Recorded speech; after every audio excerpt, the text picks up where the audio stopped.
came across a TikTok recently where the woman was talking about people being afraid of being seen or perceived.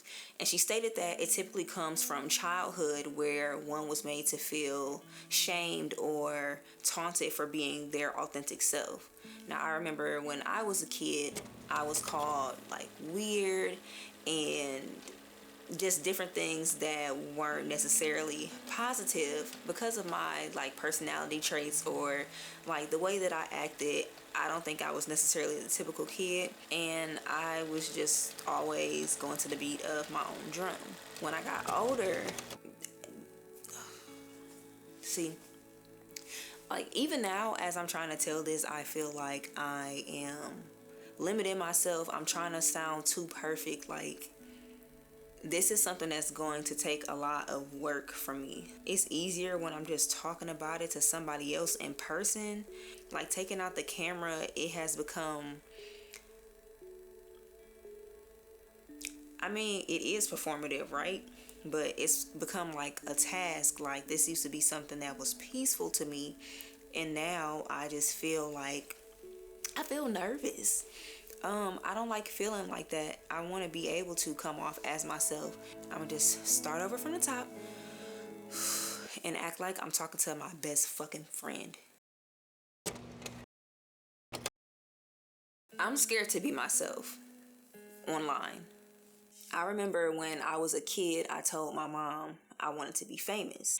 And she asked me, well, what do you want to be famous for? And I told her, I just want to be famous for being myself. My perception of fame at that time was that there are people in this world that are lucky enough to make a living out of just being themselves. And I'm just like, that seems so exciting. Like, who wouldn't want that?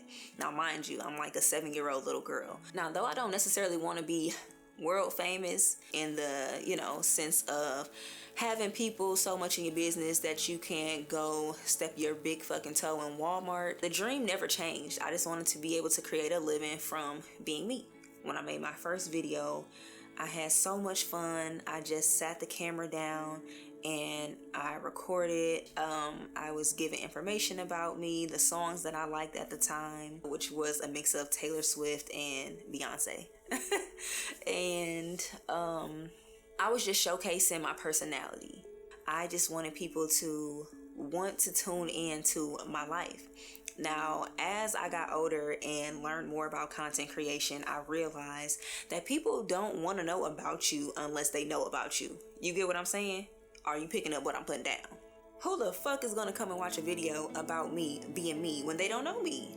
So I'm like, I gotta add some value. What can I do to get people to tune in? I gotta make them want to watch so that maybe one day they like me enough to want to know other stuff about me besides whatever I decide to do. So that's where creating hair content came in. I dove into hair content because the hair was readily available. Like, I had at least a little bit of hair on my head and I knew how to style my hair. And I'm like, that's it. Now, when I would create this hair content, sometimes I would take the time to like inject my personality in it, whether that was adding like video montages of me just posing, smizing for the camera, and just doing things that I liked. I noticed that I would get comments like, oh, the video starts here. And I ain't gonna lie, I hate that shit. It is so annoying. Like, damn, just watch it for my creativity.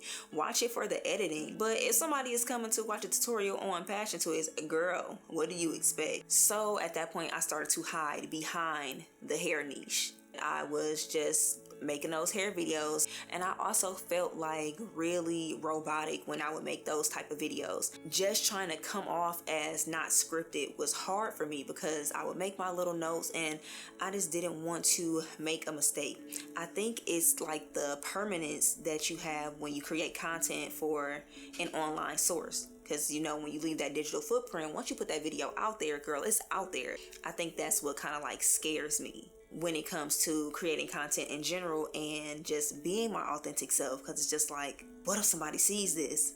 But yes, somebody's gonna see this. You're fucking posting it online. I just found myself not trying to say the wrong thing. Given whatever video or like content or niche that you have, yes, you should make sure that you got all your facts straight, because I don't think that you should elaborate on anything that you're not really certain about. I really was struggling with that, and it's something that I am trying to conquer now, which is why I'm making this video and just addressing it, period. I feared judgment, but I have come to understand that I cannot do this without having some type of criticism, some type of comment, some type of backlash, back and forth.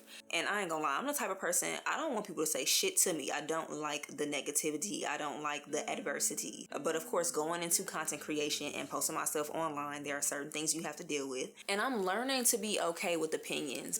It comes with the territory. Now, in no way, shape, or form am I saying that that's like an open door for people to just to talk shit and berate you and just be rude as fuck, especially like in YouTube shorts comments. That shit is reckless. That is just, you'll have people that'll tell you, well, you signed up for this when you chose to be a content creator. Like, damn, do you get paid to talk shit? That's insane. If years pass and I was just sitting here twiddling my fucking thumbs because I was scared because Sally Mae and Jigamabob somewhere in the fucking boonies commented something that I didn't agree with, and they kept me from living my dreams or going after my dream career. Like, what? You are wires and miles and electronic devices away, and I'm letting that one comment make me feel away for hours at a time, days, weeks, to the point where I'm not making content. Some comments can definitely like have an effect on your mental, and that mental health is definitely important. See, even this right now, like, I'm trying to make sure like I'm not being insensitive to anybody. Like, I inserted like a vlog here and a visual diary there, but I was so worried about it not getting like the views and the accolades that I thought it deserved, because oh, this is just so well put together, and oh, this is just so cinematic, and oh, I use a drone shot here and there, and oh, look at this angle, look at this shot, look at the look at the quality. And okay, now let's get back to you. What's going on? How you doing? How you been? How's the dog? How are the kids? You know what I'm saying? Like, I just want people to care, and maybe a part of that stems from me feeling like people did not care about me in real life. But is that a topic for another video?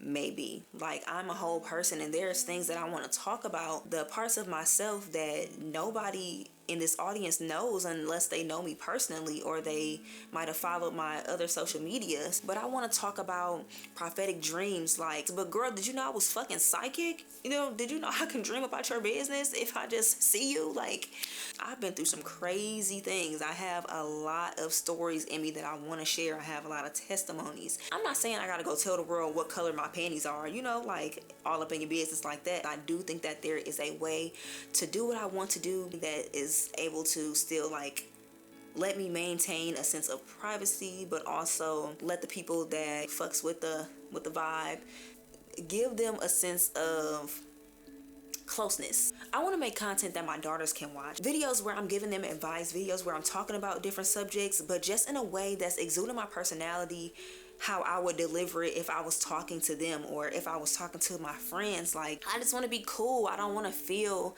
the pressure to be perfect like I have felt for so long. I want people to be able to see me as a big sister, see me as a friend, see me as their homegirl. I want that from the audience that I'm sharing with. I don't just want to be a source of information that you can Google or that you can get from anybody else. And that's what I feel like my content is missing. There's not an audience for that within my subscribers, and maybe there is, you know? Hell, half of my subscribers don't even watch my content when I post. And one thing about it, I really just want to embrace people not giving a fuck about this type of content that I'm posting right now. Like, I don't know what this video is going to do, but I'm not concerned about that. I just want to create. I don't know, like, or I do know. I hate when I say I don't know and I know. Maybe one day I'll be able to like post like videos that are just all about me and what I'm doing on a daily basis, and people will actually give a fuck. I am my greatest enemy right now when it comes to where I'm at and where I want to be. I really have to get the fuck out of my own way. So let's be scared together, but let's be ourselves, because we gonna do this shit scared or not.